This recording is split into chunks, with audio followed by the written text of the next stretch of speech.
अगले सीन में ओरिस बेक को वहां पे लेकर आता है जहां के उसके पापा अक्सर आया करते थे, लेकिन अब वो जगह सेट ने पूरी तरह से बर्बाद कर दी है। अगले ही पल उन दोनों के पीछे सेट के भेजे हुए शैतान आ जाते हैं, जो कि साइज में बहुत बड़े बड़े सांप होते हैं, और इस बेक को अपने साथ लेकर आगे आगे भागने लगता है।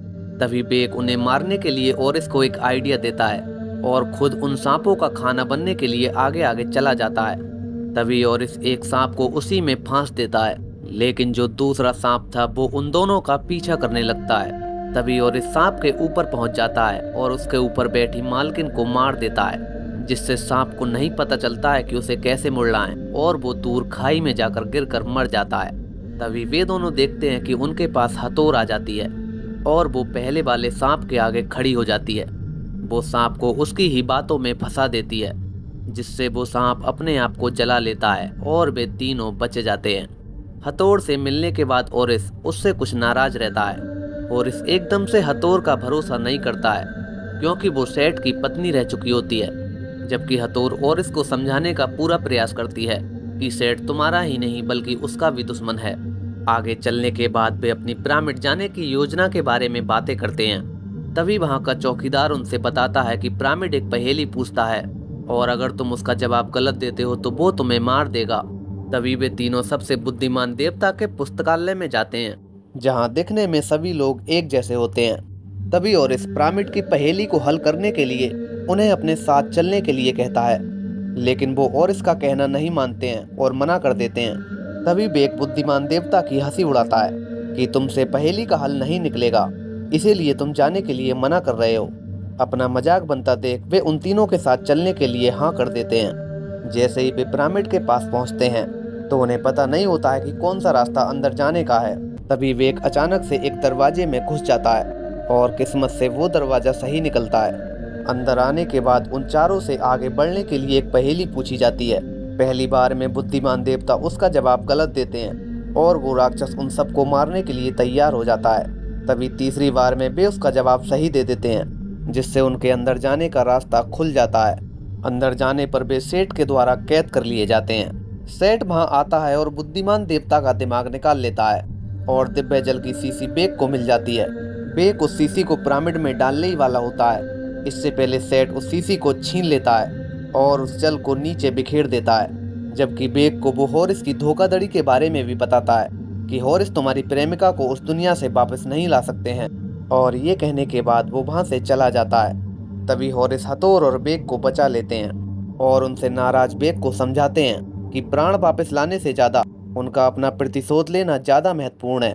तभी हथौड़ उस धोखे का अनुभव करती है और बेक की मदद करने के लिए तैयार हो जाती है। वो बेक को उसकी प्रेमिका से मिलाने के लिए अपना कंगन देने के लिए तैयार हो जाती है।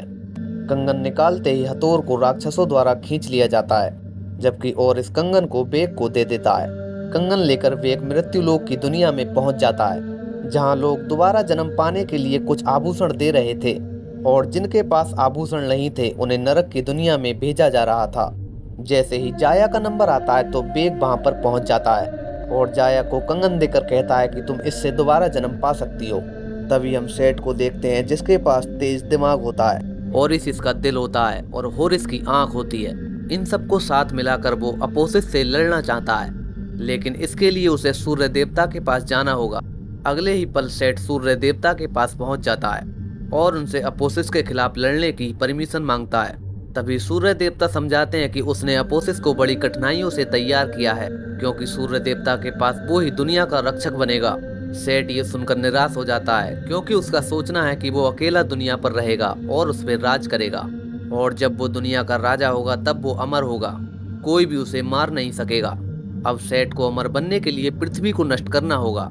सूर्य देवता सेठ के साथ लड़ते हैं और उसे हराने की कोशिश करते हैं, लेकिन सेठ सूर्य देवता को हरा देता है और उनको मार देता है, क्योंकि सेठ के पास सभी देवताओं के एक एक अंग जो थे वो सूर्य देवता का हथियार छीन लेता है, जिससे अपोसिस मुक्त हो जाता है और पूरी दुनिया को खाने के लिए पृथ्वी पर आने लगता है। तभी हम जाया को देखते हैं, जो कंगन लेने से इनकार कर देती है और बेक से और इस देवता पर पूरा भरोसा करने के लिए कहती है।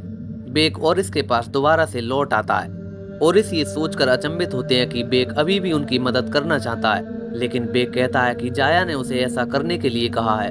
अगले सीन में ओरिस उर्सू के पास पहुंचता है और उसे डराकर सेठ के पास चलने के लिए कहता है। वे तीनों ऊपर जाने लगते हैं, जहां ओरिस अपने हथियार की मदद से ऊपर चढ़ जाता है। इसी बीच बेक और उर्सू में लड़ाई होने लगती है, जहां बेक उर्सू को हरा देता है और उसे नीचे फेंक देता है। और इस धीरे धीरे ऊपर की ओर चढ़ रहा होता है, जहां सेठ सूर्य देवता का हथियार लिए उसकी चोटी पर खड़ा है और इस सेठ पर हमला करता है। लेकिन बदले में सेठ भी और इस पर उतना ही खतरनाक हमला करता है। दोनों के बीच जबरदस्त लड़ाई होने लगती है। तभी सेठ बेक को मारने की कोशिश करता है, लेकिन बेक उसके सिर में से और इसकी आंख को निकाल लेता है और खुद भी नीचे गिर रहा होता है। लेकिन ओरिस अपनी आंख की परवाह नहीं करते हैं और बेक को बचा लेते हैं और दोबारा से सेठ के साथ लड़ने के लिए पहुंच जाते हैं। आसमान में दोनों के बीच बहुत घमासान युद्ध होने लगता है, जहां ओरिस धीरे धीरे सेठ पर हावी होते जा रहे थे। वो सेठ को नीचे गिरा देते हैं, जहां वो कोनियों के बल चलता है और ओरिस से अपनी जान को बख्शने की मांग करता है। लेकिन ओरिस ऐसी गलती नहीं करते हैं और वो सेठ को मार देते हैं। सेठ के मरते ही सूर्य देवता जिंदा हो जाते हैं और वो अपोसिस पर हमला करते हैं, जिससे दोबारा से परलोक का दरवाजा खुल जाता है। और इस लौट कर गाँव के लोगों के पास आते हैं, जहाँ एक बच्ची के पास उनकी आंख होती है।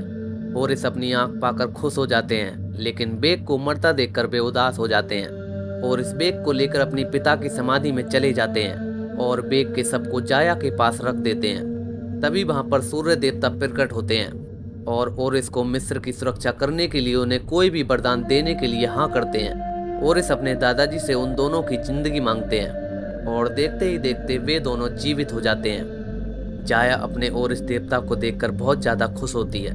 तभी दोबारा से मिस्र के राजा ओरिस बन जाते हैं और घोषणा करते हैं कि दोबारा जन्म पाने के लिए उन्हें अब आभूषण ले जाने की जरूरत नहीं है, जबकि पुनर्जन्म अब अच्छे कामों के लिए मिलेगा। तभी बेक को ओरिस का मुख्य सलाहकार बनाया जाता है। बेक होरिस के पास जाता है और हथौर के कंगन को वापस कर देता है। कंगन मिलते ही ओरिस हथौर को लेने जाने के लिए उड़ जाते हैं, जबकि अपने पूरे राज्य की कमान बेक के हाथों में सौंप जाते हैं। तो दोस्तों, ये थी कहानी गॉड ऑफ इजिप्ट की। अगर कहानी आपको अच्छी लगी हो तो वीडियो को लाइक कर देना।